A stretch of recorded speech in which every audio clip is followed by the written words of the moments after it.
नमस्कार दोस्तों, मैं हूं दीपक सिंह, दैनिक स्टेट समाचार से।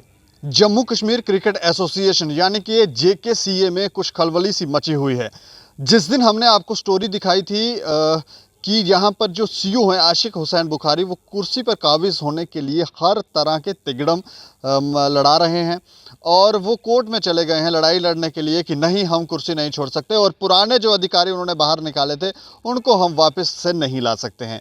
इस तरह की खबरें हमने आपको दिखाई थी, लेकिन उसके साथ साथ हमने आपको ये भी बताया था कि डॉक्टर फारूक अब्दुल्ला जो पहले जेकेसीए के प्रधान थे, उनके ऊपर ईडी की कार्रवाई हुई और मनी लॉन्ड्रिंग केस के अंदर उनकी कोई लगभग 12 करोड़ की प्रॉपर्टी जो है वो जब्त की गई। लेकिन बात यहीं पर नहीं है, इसके अंदर और भी कई पेचीज हैं जिसको देखते हुए हमें ऐसा लगता है कि ये जो जेकेसीए के अंदर जो लोग बिठा दिए गए हैं, इनकी क्या मंशा है। एक बात जो हम आपको स्पष्ट रूप से आज इस खबर के अंदर दिखाने जा रहे हैं, एज फैक्टर। बीसीसीआई की तरफ से ये कहा गया था कि एज फैक्टर जो है वो लगभग 70 साल तक होना चाहिए, लेकिन कुछ लोग ऐसे हैं जो 70 साल की एज क्रॉस कर चुके हैं। ऐसे में ये लोग कुर्सी छोड़ना नहीं चाहते। ऐसी स्थितियों में जिस तरह 70 साल जब क्रॉस हो जाते हैं तो ज़्यादातर लोग जो हैं वो संन्यास ले लेते हैं, अध्यात्म की तरफ जाना चाहते हैं और एक जो युवा हैं उनको कुर्सियों के ऊपर काबिज करना चाहते हैं ताकि उनको योग्य बनाते हैं और उनको कुर्सियों पर बिठा देते हैं। लेकिन इतनी उम्र होने के बाद ये लोग कुर्सी छोड़ना नहीं चाहते। कौन कौन लोग हैं, क्या क्या इसके अंदर धांधलियां हो रही हैं, आज हम फिर से एक बार आपको इसके ऊपर स्पष्ट रूप से थोड़ी जानकारी देने जा रहे हैं। दरअसल जस्टिस लोधा पैनल के हिसाब से हर साल जब बीसीसीआई का डोमेस्टिक सीजन शुरू होता है, उसमें अपेक्स बॉडी की कमेटी का गठन होता है जो कि क्रिकेट एडमिनिस्ट्रेटिव कमेटी का गठन करती है और उसके बाकायदा इंटरव्यू होते हैं और उस कमेटी की सिलेक्शन का क्राइटेरिया भी जस्टिस लोधा पैनल ही तय करता है। और उन सभी प्रोसीजरों के बाद क्रिकेट एडमिनिस्ट्रेटिव कमेटी यानी कि सीएसी जो आगे क्रिकेट ट्रायल्स और सिलेक्शन का प्रोसीजर शुरू करती है। लेकिन गौर करने वाली बात यह है कि सीईओ आशिक हुसैन बुखारी खुद, जिनका क्रिकेट से कोई लेना देना नहीं है, जो सिर्फ 2 महीने के लिए सीईओ बनाए गए थे, लेकिन पिछले 3 साल से खुद ही सिलेक्शन कमेटी बना रहे हैं, खुद ही टीम्स सेलेक्ट कर रहे हैं, खुद ही जोनल सिलेक्शंस कमेटी में जा रहे हैं। और पता नहीं, शायद उम्र का तकाजा होता तो हो सकता वो क्रिकेट भी खेल लेते। बीसीसीआई ने 24 तारीख को होने वाले एजीएम एनुअल जनरल मीटिंग और वाइस प्रेसिडेंशियल इलेक्शन में जेकेसीए को सीईओ और कमेटी ऑफ एडमिनिस्ट्रेशन की हरकतों की वजह से पहले ही बाहर कर दिया है और कहीं क्रिकेट टीम को इस तरह का हर्जाना भुगतना ना पड़ जाए, क्योंकि हमारे सूत्रों के हिसाब से हमें पता चला है कि जेकेसीए के रिटायर्ड प्लेयरों ने भी एथिक्स ऑफिसर ऑफ बीसीसीआई को शिकायत दर्ज करवा दी है कि पिछले 3 साल से जेकेसीए में सीएसी का गठन नहीं हुआ है और सीईओ आशिक हुसैन बुखारी प्लेयर्स अपनी मर्जी के हिसाब से ही भेज रहे हैं। बात यहीं पर खत्म नहीं होती।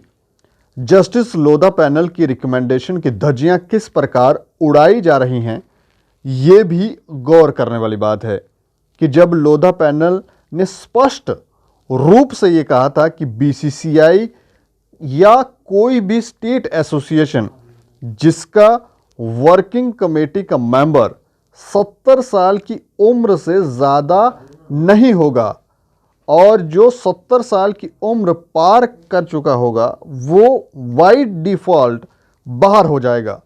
लेकिन यहाँ सीईओ आशिक हुसैन बुखारी के खेल के आगे ये भी छुप सा गया है। हमने रिसर्च किया और कमेटी के बारे में हमें जो पता चला है वो हम आपको बताने जा रहे हैं और उसे ध्यान से सुनिए। जस्टिस CK प्रसाद, इनकी उम्र 71 साल है और जस्टिस SR आलम, इनकी भी उम्र 70 के पार हो चुकी है, लेकिन फिर भी लोधा पैनल की रिकमेंडेशन की धज्जियां उड़ाते हुए अभी तक कमेटी ऑफ एडमिनिस्ट्रेशन JKCA में ये लोग बनकर बैठे हुए हैं।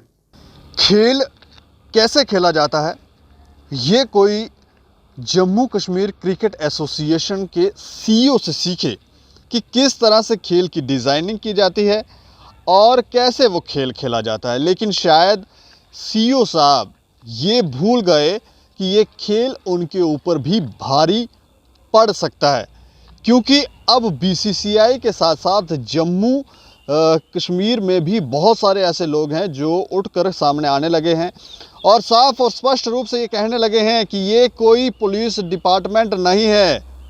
CEO साहब, आशिक हुसैन बुखारी साहब, ये कोई पुलिस डिपार्टमेंट नहीं है जिसको आप अपनी मर्ज़ी से जिस तरह से पुलिस डिपार्टमेंट को चलाते हैं उस तरह से चलाएंगे।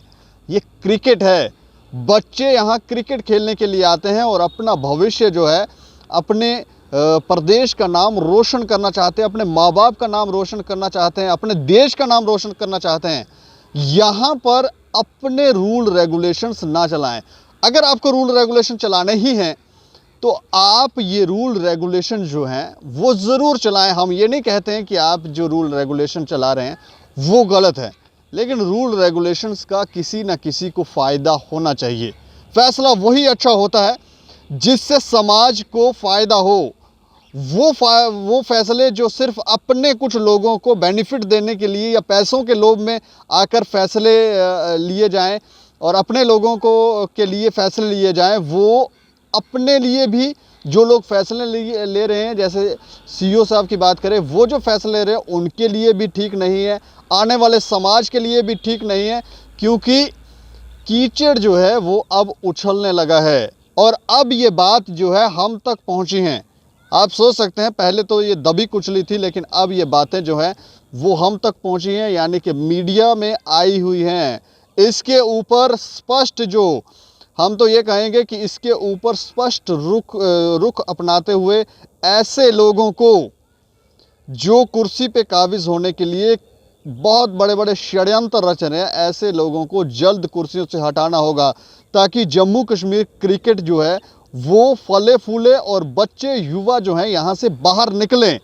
दरअसल जस्टिस लोधा ने अपने रिकमेंडेशन में किसी भी कमेटी का कार्यकाल सिर्फ और सिर्फ 3 साल यानी कि 36 महीने का रखा था, लेकिन JKCA में कमेटी ऑफ एडमिनिस्ट्रेशन और CEO को बैठे हुए अब लगभग 37 महीने होने वाले हैं और ये लोग पूरी एसोसिएशन के ऊपर ही कब्जा कर बैठ गए हैं। हाई कोर्ट में अगली तारीख जो 23 दिसंबर को है, इसके ऊपर सुनवाई होगी। इन सभी परेशानियों को देखते हुए ऐसा लगता है कि जैसे J&K हाई कोर्ट अब जल्द इनके खिलाफ कोई सख्त निर्देश जारी करने वाली है। आप सभी को याद दिलाना चाहेंगे कि BCCI की अपेक्स काउंसिल की बैठक जिसकी तारीख 17/7/2020 को थी, BCCI ने JKCA को अपने कंट्रोल में लेने का फैसला कर लिया था और JKCA को एक एडहॉक बॉडी जो BCCI द्वारा बनाई जाएगी उसकी देखरेख में चलाने का फैसला लिया है और उसके लिए BCCI ने जम्मू कश्मीर हाई कोर्ट में एक याचिका दायर की थी, लेकिन CEO JKCA और कमेटी ऑफ BCCI के खिलाफ ही अपने वकील को खड़ा कर दिया और BCCI का पैसा ही BCCI के खिलाफ इस्तेमाल करना शुरू कर दिया। इन सभी बातों को देखते हुए लगता है कि बहुत भारी भरकम मिली भगत है और जो मसला 2 महीने में ख़त्म होना चाहिए था वो अब बढ़ते बढ़ते 37 महीने तक जा पहुंचा है और कमेटी के लोग जो 70 साल की उम्र पार कर चुके हैं, वो लोग अपने मकसद को अंजाम देने के लिए सब उथल पुथल कर रहे हैं और जेकेसीए को एक कंट्रोवर्शियल लीगल फिगर बना दिया है। किसी ने सच ही कहा है, बिल्ली को कभी दूध की रखवाली करने के लिए नहीं रखना चाहिए। अब देखने वाली बात होगी कि ये बिल्ली कितना दूध छोड़ती है और ये लोग जो इसके विरुद्ध लड़ रहे हैं वो कितना दूध बचा सकते हैं।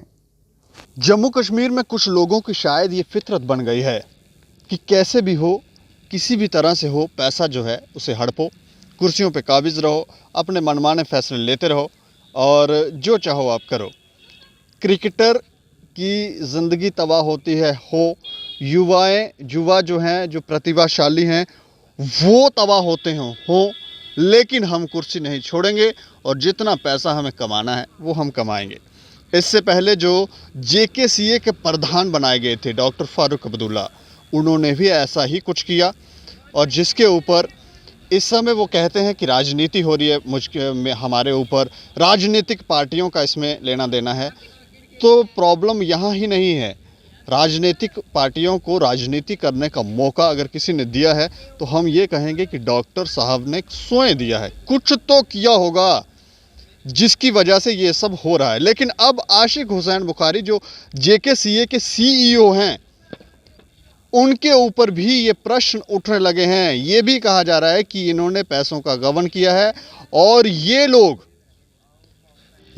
कुर्सियों के ऊपर बैठकर अपने मनमाने फैसले ले रहे हैं। और क्रिकेटर, जो नए क्रिकेटर हैं जिनको अभी फील्ड में आना है, उनके ऊपर रिस्ट्रिक्शन हो तो माना जा सकता है कि हाँ रिस्ट्रिक्शन है। इनको अभी इतना शायद नॉलेज नहीं है, इन लोगों को ग्राउंड के अंदर किस तरह से खेल जो है खेला जाता है, क्या क्या रूल्स हैं, क्या क्या नियम हैं, वो इन्हें नहीं मालूम है। तो इसलिए उनको रिस्ट्रिक्शन लगाई जा सकती हैं कि आप परमिशन लेकर आइए, उसके बाद जाइए। लेकिन जो लोग जिनका नाम बन चुका है क्रिकेट की फील्ड में, अगर उन पर भी रिस्ट्रिक्शन लगने लग जाएं तो प्रश्न उठने लगते हैं। और बीसीसीआई स्वयं इससे परेशान है कि ये हमने किनको कुर्सी पर बिठा दिया। जो ये लड़ाई लड़ रहे हैं कि हम नहीं कुर्सी छोड़ेंगे और हम अपने अधिकारों के लिए लड़ेंगे, हमने जो फैसले लेने थे हमने क्रिकेट के लिए बेस्ट फैसले लिए। अगर बेस्ट फैसले हैं तो फिर क्यों ये लोग परेशान हैं? क्यों हमारे जम्मू कश्मीर के युवा जो हैं, जो प्रतिभावान युवा हैं, वो क्यों उभर कर सामने नहीं आए? क्यों वो अपनी क्रिकेट की दुनिया में अपना नाम नहीं कमा पाए? क्यों जम्मू कश्मीर क्रिकेट की दुनिया में इतना पिछड़ा हुआ है? जेकेसीए के सीईओ को ये जवाब देने चाहिए, नहीं तो उनको जितनी उनकी उम्र है उसके हिसाब से उनको रिटायरमेंट ले लेनी चाहिए और स्वयं पद को छोड़कर एक योग्य व्यक्ति को कहना चाहिए कि ये योग्य है, इस व्यक्ति को पद दें। ये जम्मू कश्मीर के लिए, यहाँ के युवाओं के लिए, क्रिकेट के लिए बेस्ट फैसले ले सकते हैं। बाकी आप लोगों की क्या प्रतिक्रिया ज़रूर बताएं और देखते रहें दैनिक स्टेट समाचार। नमस्कार।